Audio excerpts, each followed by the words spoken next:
오늘 말씀은 우리는 그리스도를 따르는 사람들입니다 라는 제목으로 말씀을 나누도록 하겠습니다. 예수를 믿는 사람들, 우리를 부르는 호칭 다양하죠. 여러분 어떻게 불립니까? 교인, 성도, 예수 믿는 사람들, 어떤 경우는 예수쟁이라고 불리기도 하죠. 특별히 예수쟁이라고 불렸을 때 부르는 사람들은 경멸의 의미로 쟁이라는 말을 쓰잖아요. 그런데 전통적으로 대장쟁이라고 하면 대장간에서 중인 축에도 끼지 못하는 경멸하는 의미거든요. 쟁이라는 말은 경멸하는 의미입니다. 그래서 때를 쓴 아이를 뭐라고 얘기합니까? 때쟁이. 고집 피우는 사람을 뭐라고 불러요? 고집쟁이라고 하잖아요. 그 쟁이라는 말 자체는 경멸의 의미가 있는데, 그런데 놀랍게도 우리나라에 복음이 들어오고 60년대, 70년대를 지나면서 신앙을 가졌던 사람들이 예수쟁이라고 불렀단 말이죠. 근데 그 예수쟁이라는 말을 부르는 사람은 경멸하며 불렀지만 듣는 사람들은 영광스럽게 여겼습니다. 그만큼 예수에 온전히 붙들려 있는 사람이다. 오직 예수만 생각하는 사람, 오직 예수께 붙들려 있는 사람이라고 인정받는 것 같은 느낌을 받은 거예요. 너 예수쟁이야. 그러면 난 인정받아서 드디어. 다른 경우에는 내가 예수를 믿는지 안 믿는지 잘 모르던데 예수쟁이라고 부르는 그 자체가 그렇단 말이죠. 우리는 그리스도 예수께 붙들려 살아감을 통해 말하는 것도 예수님처럼, 행동하는 것도 예수님처럼, 생각하는 것도 예수님처럼 할 수 있기를 기도합니다. 그래서 정말 우리 모두가 다 예수쟁이가 됐으면 좋겠어요. 예수쟁이. 그렇게 살아갈 수 있기를 바랍니다. 그런 다양한 호칭이 있습니다만 성경에 나타난 가장 중요하고도 본질적인 호칭은 그리스도인입니다. 예수 믿는 사람들은 누구냐? 그리스도인이다. 그리스도인이 누구냐? 그리스도를 따르는 사람들이다 라는 거지요. 26절에 보면 제자들이 안디옥에서 비로소 그리스도인이라 일컬음을 받게 되었더라. 비로소 그리스도인이라 일컬음을 받게 됐다는 말은 그 전에는 안 그랬다는 얘기예요. 비로소 안디옥에 있는 사람들이 비로소 저 사람들은 예수를 따르는 사람들이구나 라고 인정을 받은 거예요. 그 전에는 안 그랬다는 얘기예요. 다른 곳에서는 그러지 않았다는 얘기입니다. 다른 곳에서 예수를 믿는 것 같은데 예수를 따른다라고 생각하진 못했단 말이죠. 그럼 안디옥에 있는 사람들이 어떻게 했기에 그리스도인이라 예수를 따르는 사람들이라 불리게 되었는가? 먼저 안디옥에 사람들이 어떻게 모였는지를 봐야 되는데 19절에 그때 스데반의 일로 일어난 환란으로 말미암아 흩어진 자들이 베니게와 구브로와 안디옥까지 이르러 유대인에게만 말씀을 전하는데 라고 말합니다. 안디옥에 사람들이 모이게 된 베니게든 구브로든 흩어진 자들이 흩어지게 된 이유가 스데반의 박해 때문에 그렇습니다. 스데반의 일로. 스데반이 순교하잖아요. 유대인에 의해서 돌로 쳐 죽임을 당합니다. 돌에 맞아서 죽었어요. 근데 그때부터 유대인들이 그리스도인들을 박해돼, 기독교인들이 예수 믿는 사람들을 박해했단 말이죠. 이 박해가 본격화돼서 숨어서 흩어졌던 거예요. 그 사람들이 모여있는 도시 가운데 하나가 안디옥입니다. 그런데 이 안디옥은 어떤 일이 있었는가? 보통 사람들이 흩어졌을 땐 유대인들에게만 복음을 전했어요.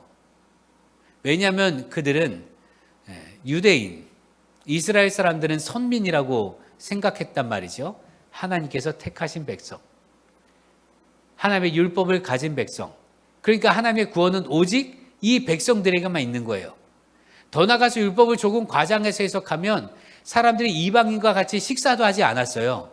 이방인과 같이 식사를 하는 게 그게 곧 죄라고 여겼단 말이에요. 이방인하고 만날 수가 없어요. 조금 과격하게 율법을 해석하는 사람들은 말이죠. 그러니까 이방인들에게 복음을 전하지 않았습니다. 자기들끼리만 복음을 전하는 거예요. 내 민족, 내 백성들, 하나님의 택함 받은 백성들, 이 사람들은 그래도 구원받아야 되지 않겠는가?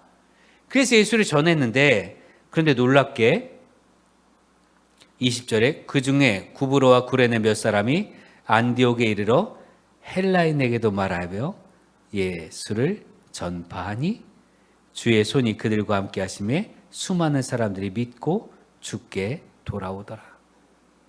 안디옥에 있는 사람들은 사람을 차별하지 않았습니다. 안디옥에 있는 사람들은 예수를 믿는데 이 예수를 전하는데 누구는 전하고 누구는 안 전하고 그러지 않았다는 얘기예요. 그러니까 예를 들면 교회 오는데 누구든 다 환영한 거예요. 그게 안디옥 교회, 안디옥 사람들이 예수 믿는 사람들, 예수를 따르는 사람이라 인정받게 된 가장 중요한 사건 가운데 하나입니다. 예수님 뭐라고 하십니까? 아무도 내게 오는 것을 막지 말라 하셨어요. 주님께로 오는 사람들, 병자도 있었고요, 미친 사람도 있었지요, 이방인도 있었습니다, 병든 자도 있었고요, 나병 환자도 있었어요. 예수님께 오는 사람들은요, 그 당시 아프고 힘겨운 사람들도 있었고, 잘 나가던 사람들도 있었고, 교만한 사람들도 있었고, 아이도 있었고, 힘 있는 사람도 있었지요. 그러나 주님께 오는 사람들을 그 누구도 막지 않으셨어요. 그게 하나님의 나라입니다. 하나님의 나라는 차별하지 않습니다. 그래서 안디옥에 있는 사람들은 그렇게 헬라인에게도 복음을 전했고, 그랬더니 어떤 일이 벌어집니까? 주의 손이 그들과 함께 하심에 수많은 사람들이 믿고 주께 돌아오더라. 여러분, 복음을 전할 때 사람을 차별하지 않는 우리 되길 바랍니다. 주님께 오는 사람들을 차별해서는 안 돼요. 예수님께 오는 사람들, 나와서 예배 드리려고 하는데 이 사람은 되고 저 사람은 안 되고, 저런 사람들은 안 왔으면 좋겠고, 그렇게 있을 수는 없다면 그렇게 해서 안 된다는 얘기지요.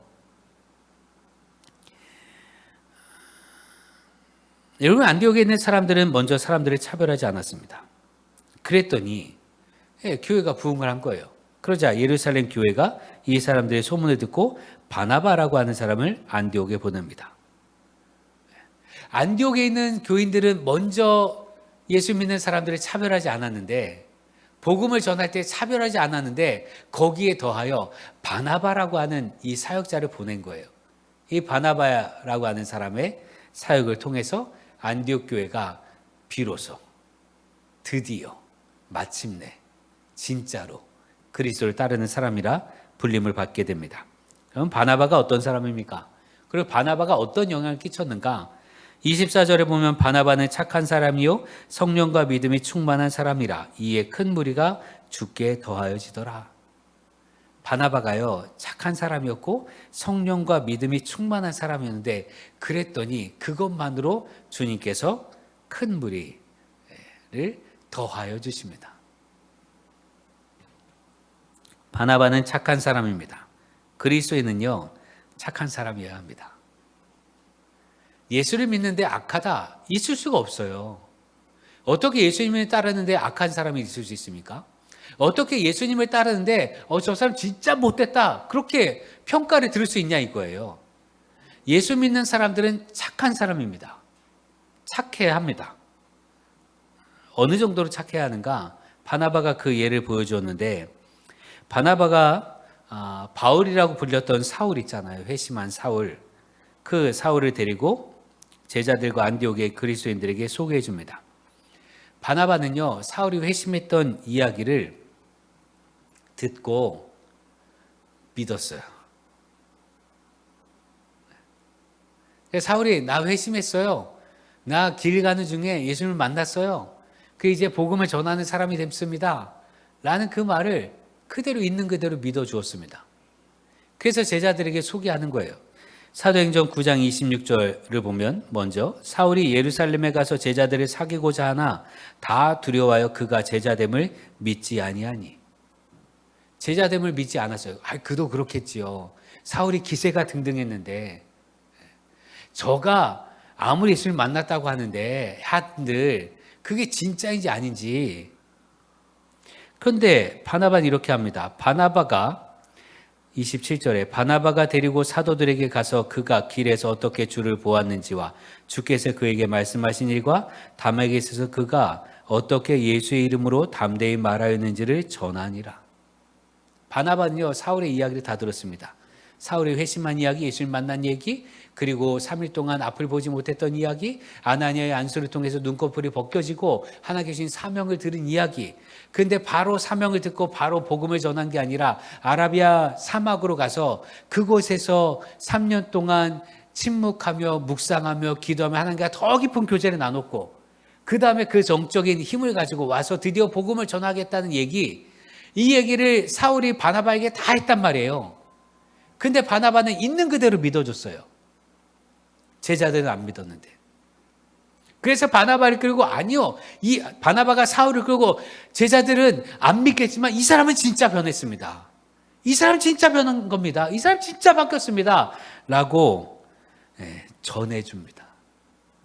그리고 그때부터 바나바 때문에 예루살렘에 있는 제자들, 대표적인 제자가 베드로와 야고보인데 그 둘이 사울을 인정하게 돼요.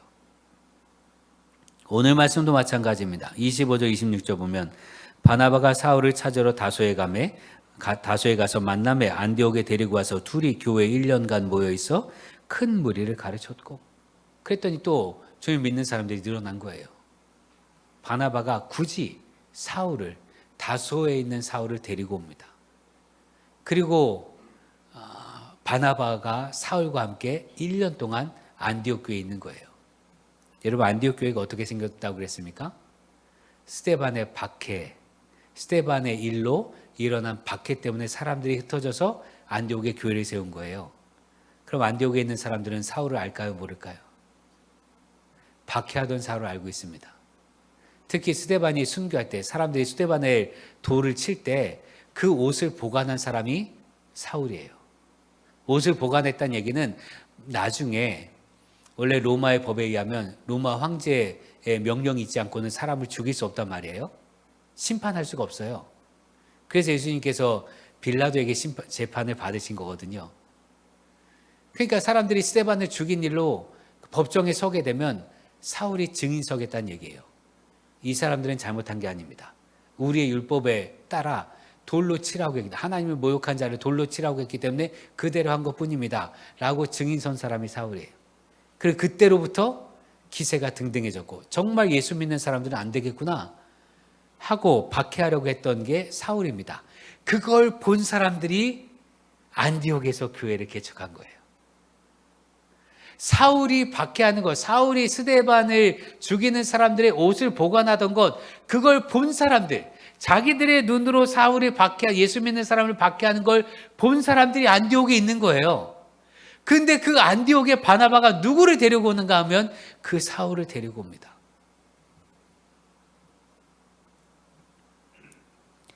그러니 안디옥에 있는 사람들은 어떠했을까? 처음에 안 된다 했을 수도 있고, 믿지 못했다 했을 수도 있고, 바나바의 지도력까지 의심했을 수도 있겠지요. 그러나 안디옥 교회에서 왜 비로소 그리스도인이라, 그리스도를 따르는 사람이라 인정을 받게 됐냐면 이들이 사울을 받아들였기 때문에 그렇습니다.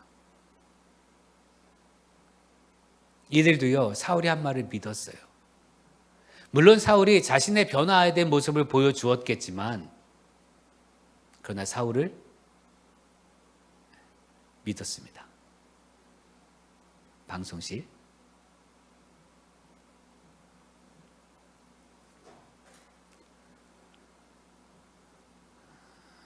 예수를 믿는 사람들을 박해했던 사울, 그를 안디옥 교회가 받아들입니다. 그런데 여러분, 이건 사실 쉬운 일이 아니잖아요. 자기를 박해한 사람, 예수 믿는다는 것 때문에 박해한 사람을 받아들인다는 건 쉬운 일이 아닙니다. 우리는 사람이 변했다는 얘기를 잘 안 믿어요. 그 사람의 과거를 기억하기 때문에 그 과거가 바뀌는 것, 그 사람이 바뀌었다라고 말하는 거 잘 안 믿습니다. 여러분 그렇잖아요. 우리가 누군가 다짐하잖아요. 저 이제 앞으로 이럴 거예요 라고 하는 다짐을 들으면 어떻게 합니까? 퍽이나. 네가 진짜 그래야 그러는 거지. 내가 지켜볼 거야. 두 눈 뜨고. 이런단 말에 의심하고 안 믿어요. 안 믿습니다. 그런데 그리스도인은 믿어주어야 합니다. 그 말 그대로. 왜요? 하나님이 나를 그렇게 믿어주시잖아요. 여러분, 우리가 하나님께 얼마나 많은 다짐을 했습니까? 내가 하나님께 얼마나 많은 약속을 해요. 은혜를 받을 때마다 하나님 이렇게 하겠습니다. 그렇게 약속들을 하잖아요. 그런데 그 약속들 가운데 얼마나 많이 지켜왔냐 이거예요. 그런데 하나님은 믿어주십니다. 그러니까 우리에게 은혜를 베푸시는 거죠. 그러니까 오늘도 우리에게 은혜를 주시는 거예요. 믿어주시니까.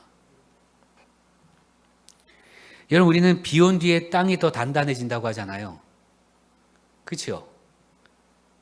근데 비 온 뒤에 진짜 흙길을 걸어 보셨잖아요. 단단하던가요?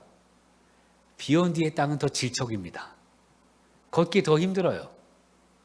비 온 뒤에 땅이 단단해지려면 시간이 필요합니다.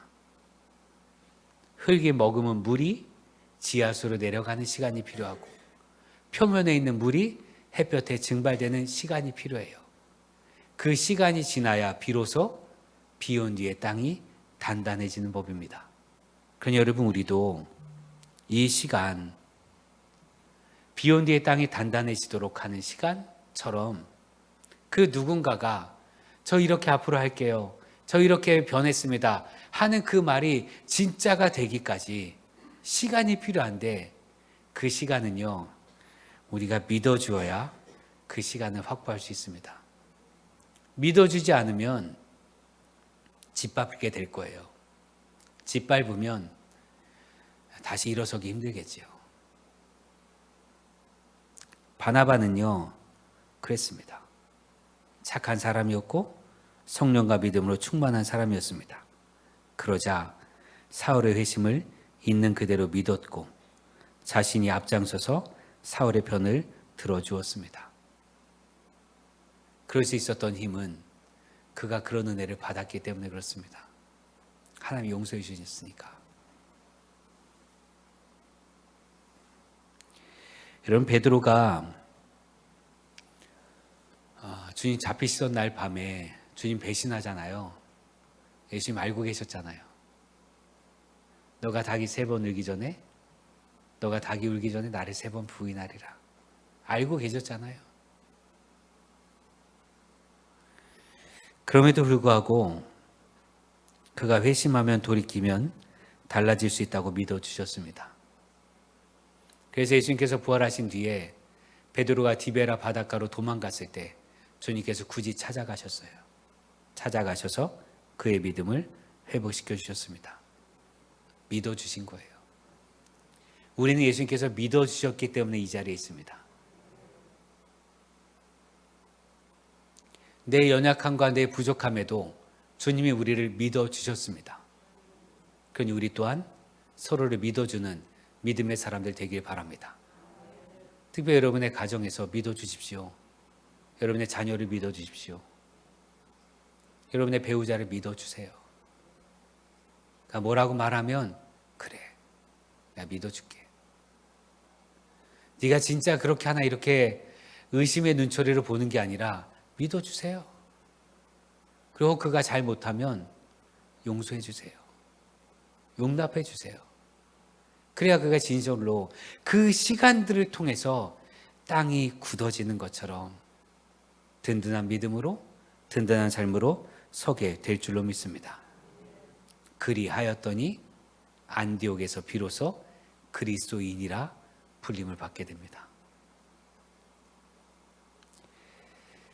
그리스도인은 또한 이렇습니다. 웨슬리 목사님이 1739년 감리교인이라 불리는 사람들이란 글에서 12가지 정의를 내리거든요. 제가 4개만 말씀드리겠습니다. 우리는 하나님 안에서 기쁨을 누립니다. 우리는 우리 안에 샘이 되어 영생하도록 솟는물을 가지고 있듯이 항상 기쁩니다. 온전한 사랑이 두려움을 내어 쫓음으로 우리는 항상 기뻐하게 되었습니다. 우리 감리교인, 그리스도인들은 누구냐? 항상 기뻐하는 사람들이에요. 온전한 사랑이 두려움을 내어 쫓았으므로, 그리스도의 사랑이 우리 가운데 있으므로 모든 두려움을 떨쳐내고 기뻐하는 사람이 그리스도인, 그리고 감리교인입니다. 여러분, 하나님 안에서 기쁨을 누리고 있습니까? 하나님 안에서 기쁨을 누리고 있다면, 그렇다면 그리스도인입니다. 두 번째, 이런 소망을 가진 우리는 범사에 감사하니 주께서 가져가도 주의 뜻인 줄 알아 주의 이름을 찬양합니다. 우리는 즐거움 중에 있거나 안전 중에 있거나 위험 중에 있거나 어려움 중에 있거나 병 중에 있거나 건강하거나 우리를 위하여 모든 선을 베푸시는 주님께 충심으로 감사합니다. 그리고 우리는 우리들을 위하여 염려하시는 주께 우리의 모든 염려를 맡기고 아무것도 염려하지 않습니다. 범사에 감사합니까? 그리고 모든 것을 주님께 맡기고 아무 염려를 하지 않습니까? 그렇다면 그리스도인입니다. 그게 감리교인이에요.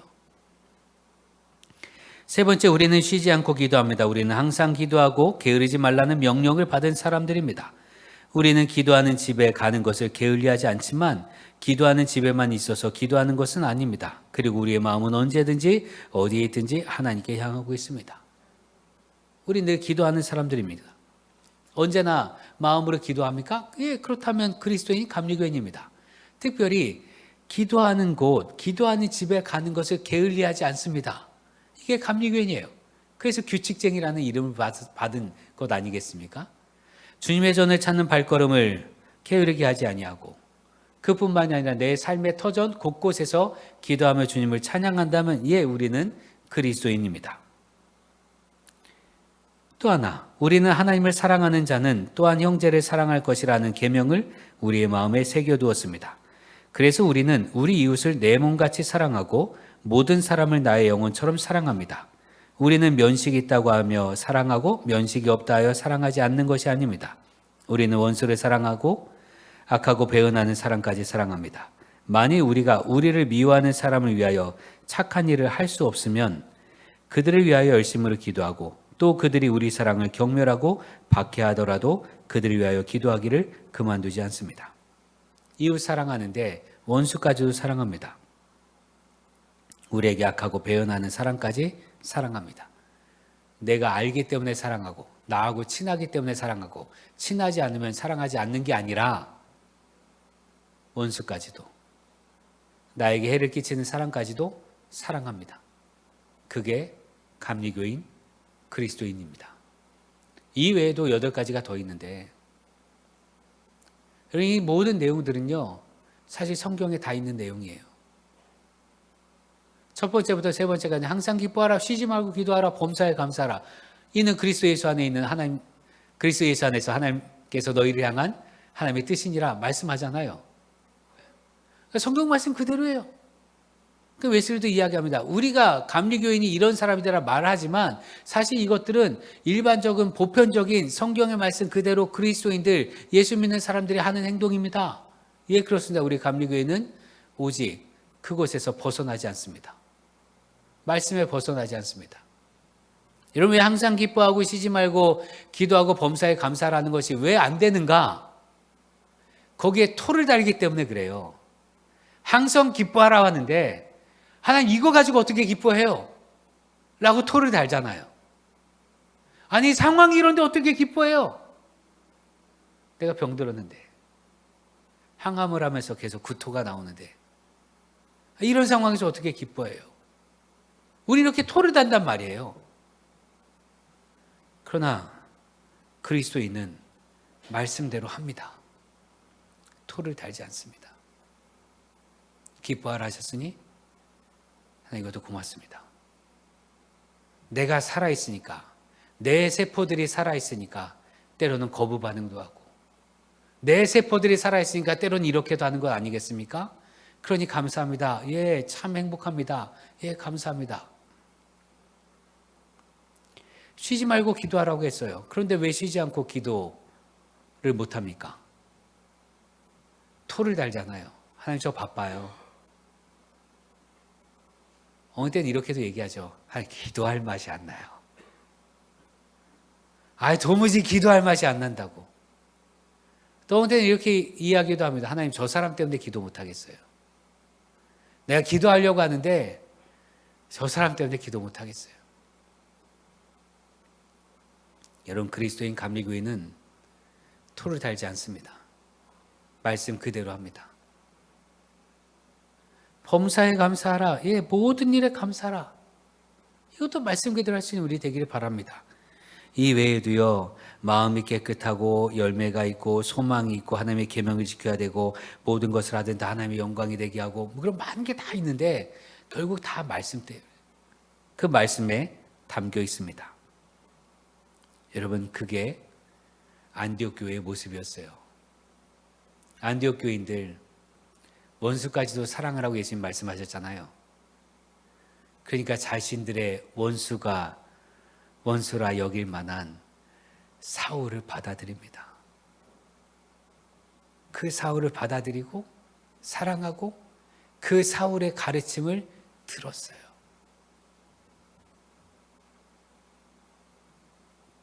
그리하였더니 그곳에서 비로소 그리스도인이 되었습니다. 여러분, 우리는 그리스도인입니다. 말씀대로 사는 사람들입니다. 그리스도인이라는 것만으로 사실 다른 미사여구가 필요하지 않습니다. 그리스도인을 자랑스럽게 여기는 우리 되기를 기도합니다. 우리가 그리스도인, 그리스도를 따를 수 있는 힘은요, 내가 그렇게 사랑받았기 때문에 그래요. 그럼 내가 사랑받았어요. 하나님께서 나를 용납해 주셨습니다. 하나님께서 내 말을 믿어 주셨습니다. 하나님 나를 신뢰하셨습니다. 하나님 나를 포기하지 않으십니다. 하나님 나를 의심의 눈초리로 보는 것이 아니라 사랑의 눈초리를 보시고, 내가 잘하면 칭찬하시고 내가 잘못하면 그 부분에 있어서 격려하십니다. 잘할 수 있도록. 우리가 그 사랑을 받고 있으니 우리 또한 그 사랑을 그대로 전하는 그리스도인, 예수를 따르는 사람 되길 주의 이름으로 축원합니다. 기도하겠습니다. 구원의 주님, 우리를 그리스도를 따르는 사람들, 그리스도인이 되게 하시니 감사드립니다. 주님의 말씀대로 살아가는 우리 되게 하여 주옵소서. 주님의 말씀대로 살아갈 때 하나님과 사람들에게 인정받는 사람들 되게 하옵소서. 그리스도인이기 때문에 착한 사람 되게 하시고, 그리스도인이기 때문에 믿음과 성령으로 충만한 사람 되게 하옵소서. 그리스도인이기 때문에 믿어주고 선한 말을 하며 사람들을 그리스도께로 인도하는 주님의 백성 되게 하여 주옵소서. 오늘 그리스도를 따르고자 내 자신을 내려놓습니다. 내 자신을 버리고 주님을 따릅니다. 내 욕심과 생각, 판단이 내 삶을 이끄는 힘이 아니라 오직 주님의 말씀이 내 삶을 이끄는 기준 되게 하여 주옵소서. 주의 말씀대로만 살아가는 우리 되게 하시고, 주의 말씀대로만 살아가서 그리스도인이라 칭함을 받는, 하나님의 사람들이라 칭함을 받는 그 복을 누리게 하여 주옵소서. 예수님의 이름으로 기도합니다. 아멘.